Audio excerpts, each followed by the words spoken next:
Hello everyone, this is Danny Singh in front of you. Today's video based on pronoun.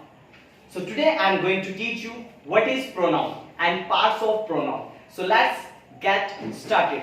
First I would like to teach you definition of pronoun. A word that is used for a noun is called pronoun. Again I am going to repeat for you. A word that is used for a noun is called pronoun.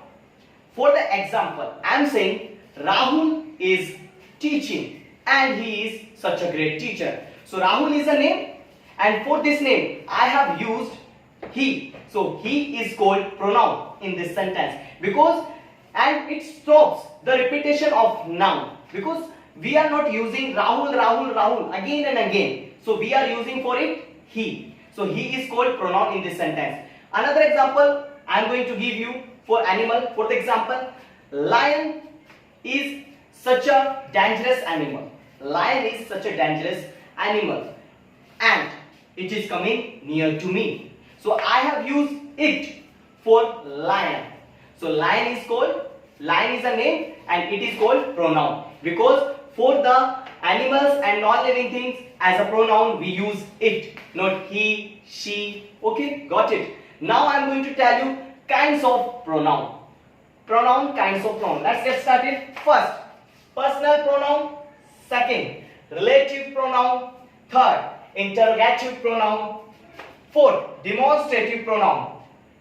Fifth, exclamatory pronoun. Sixth, distributive pronoun. Seventh, indefinite pronoun. 8, reflexive pronoun. 9, emphatic pronoun. Last but not the least, reciprocal pronoun. So on your screen there are 10 types of pronoun. You should take screenshot and write down it. Next video I will teach you the definition of each pronoun and I am going to teach you how to use these pronouns. So this video is going to end here and I would like to say to you that please, if you like this video, so share it, like it and subscribe my channel so that I can improve my video day by day.